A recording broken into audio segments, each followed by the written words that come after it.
Assalamualaikum warahmatullahi wabarakatuh. Alhamdulillah rabbil alamin. Wassalatu wassalamu ala asyrafil mursalin Sayyidina Muhammadin wa ala alihi wa sahbihi ajmain. Amma ba'du. Saudara-saudara sekalian, mudah-mudahan kita semua dalam keadaan sehat walafiat, sehingga kita dapat menjalankan ibadah puasa ini dengan sebaik-baiknya. Ibadah puasa, ya, seperti diperintahkan dalam kitab suci Al-Quran dan telah kita jelaskan ya, dalam renungan-renungan sebelumnya, itu dimaksudkan sebagai latihan pengendalian jiwa kita ya, agar dapat mencapai derajat ketakwaan yang lebih tinggi.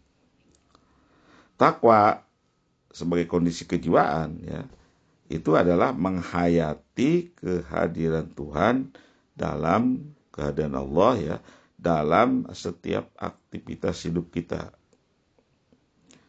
Sebagaimana kita ketahui, sudah pasti tidak dapat dijustifikasi ya, atau dihukumi apakah seseorang itu bertakwa atau tidak ya, demikian, karena sifatnya itu ruhaniyah ya, yang tidak kasat mata.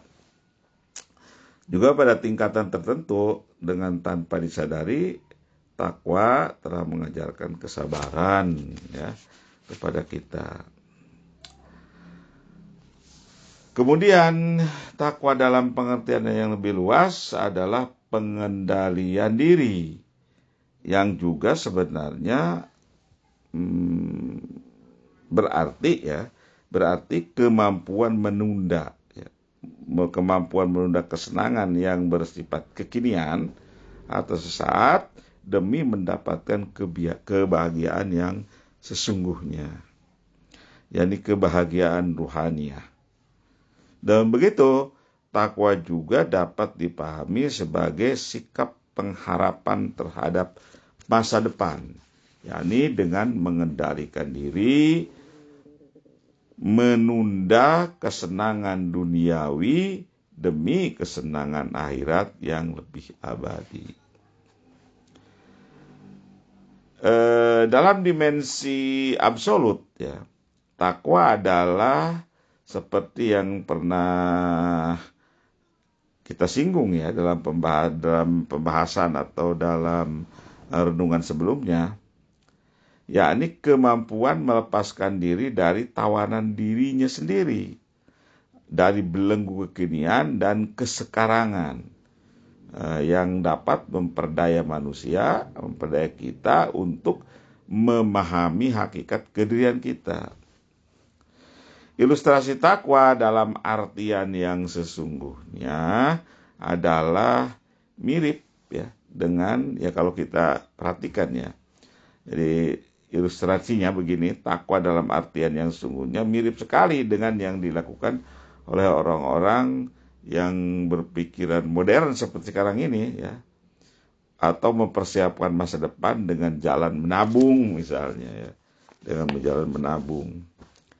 Menabung dalam arti tradisional mungkin ya, dalam tradisional ini mungkin hanya tindakan menyimpan barang atau uang di suatu tempat, atau kalau orang tua dulu istilahnya menyimpan barang atau uang di bawah bantal atau tempat tidur ya.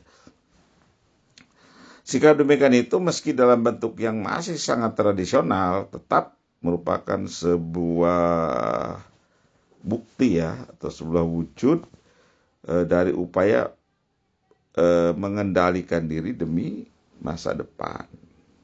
Mengendalikan diri demi masa depan. Untuk kepentingan masa depan dengan sendirinya, kita harus mampu menunda kesenangan masa kini, kesenangan sekarang ini. Untuk artinya kita mampu menunda kesenangan yang kita hadapi sekarang di sini gitu. Untuk apa? Untuk kesenangan, untuk kepentingan masa depan.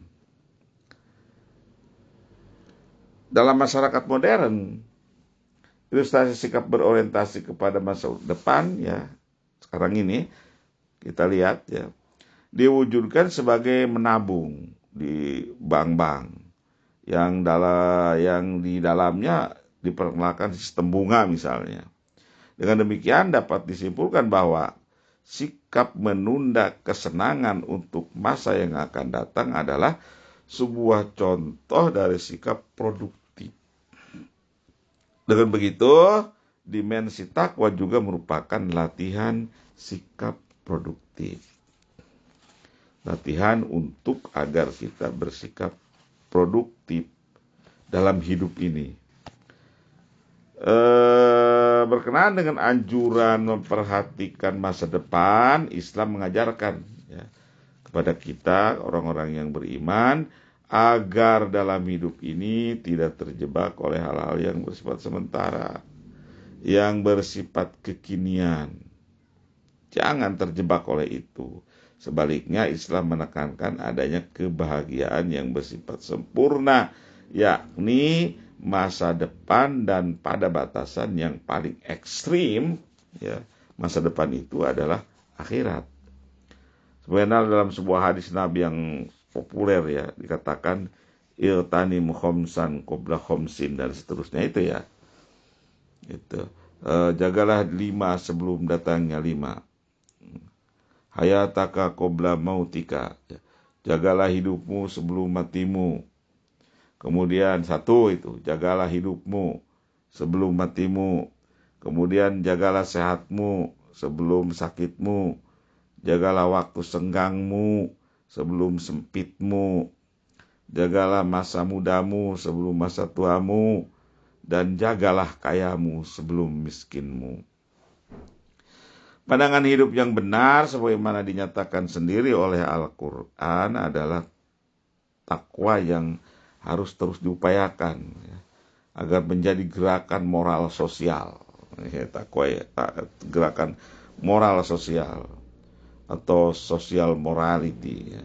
Sehingga takwa yang pada mulanya hanyalah menjadi urusan pribadi berubah menjadi persoalan masyarakat atau tanggung jawab sosial. Seperti kita ketahui dan kita bicarakan sebelumnya ya, akhlak sebagai perwujudan takwa merupakan pijakan, ya, merupakan pondasi bagi berdiri dan tegaknya suatu bangsa. Dan demikian itu sudah dibuktikan tidak saja berkenaan dengan umat Islam, tapi juga umat-umat yang lain. Seperti yang terjadi dengan bangsa Romawi, bangsa Yunani, bangsa India dan sebagainya yang pernah mencapai kejayaan dan memimpin peradaban dunia karena berpegang pada akhlak. Ya, mereka itu berpegang pada akhlak. Dan mereka mengalami kejatuhan karena mengabaikan akhlak. Jadi mereka maju itu karena mereka berpegang dengan akhlak. Dan mereka jatuh runtuh ya karena mengabaikan akhlak. Dengan demikian, sekali lagi perlu diingat, masalah atau problem akhlak adalah masalah universal. Berlaku kepada siapa saja tanpa memandang muslim dan bukan muslim. Dan ini telah menjadi sunnatullah ya. Hadis yang menjelaskan tentang perlunya melestarikan akhlak atau moral yang tinggi ya. Ini sebagaimana sering ya di dalam buku-bukunya dikutip oleh Buya Hamka ya, dalam buku-bukunya. Artinya begini, sesungguhnya tegaknya suatu umat atau bangsa adalah kalau mereka memegang tinggi akhlak. Dan jika akhlak ditinggalkan, umat pun akan hancur. Ada yang mengatakan ini bukan hadis, tapi adalah kata-kata mutiara atau maqalah bahasa Arab. Maqalah bahasa Arab. Takwa dengan budi pekerti yang tinggi sebagai perwujudannya harus terus dilestarikan oleh kita. Sehingga lambat laun menjadi etika sosial atau sosial etik.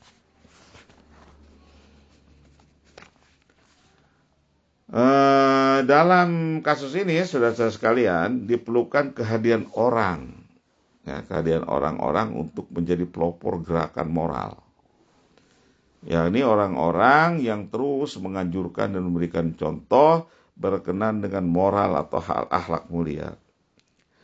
Mereka ini adalah orang-orang yang mampu mentransendensikan dirinya, ya, menyempurnakan dirinya, atau mampu menarik dirinya dari jebakan kehancuran. Meski jumlah mereka tentu saja sedikit, ya, dan terkadang kalah. Perlu diyakini bahwa orang yang memperjuangkan tegaknya moral, ya, orang yang memperjuangkan tegaknya moral atau akhlak itu menang, sekalipun dia kalah atau hancur malah, tapi sebetulnya itu adalah dia menang secara moral.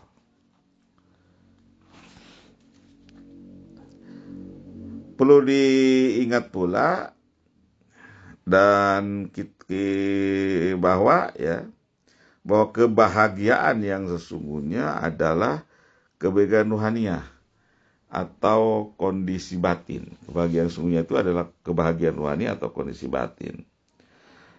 Sikap berputus asa atau putus harapan seperti yang dikatakan dalam kitab suci Al-Quran dalam surat Yusuf ayat 87, ya Allah berfirman, wala tai'asu mir rawahillah innahu la yai'asu mir rawahillahi illal qaumul kafirun.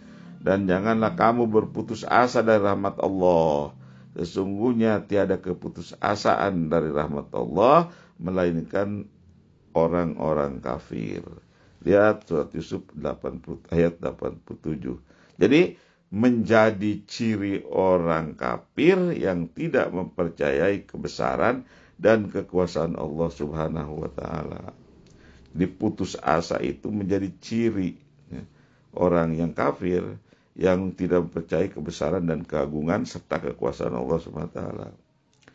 Perlu ditanamkan sikap berpengharapan melalui bersyukur. Ya. Bersyukur mengandung pengertian berprasangka positif terhadap Allah Subhanahu wa taala, bahwa Allah pasti dapat melakukan apa saja yang Dia kehendaki. Dan dengan sikap syukur tersebut sebenarnya justru kita sedang mendapatkan tambahan rahmat. Ya. Jadi saya ulangi, dengan sikap bersyukur tersebut, ya, sebenarnya justru kita ini sedang mendapatkan tambahan rahmat. Seperti dikatakan dalam surat Ibrahim, ya, ayat 7.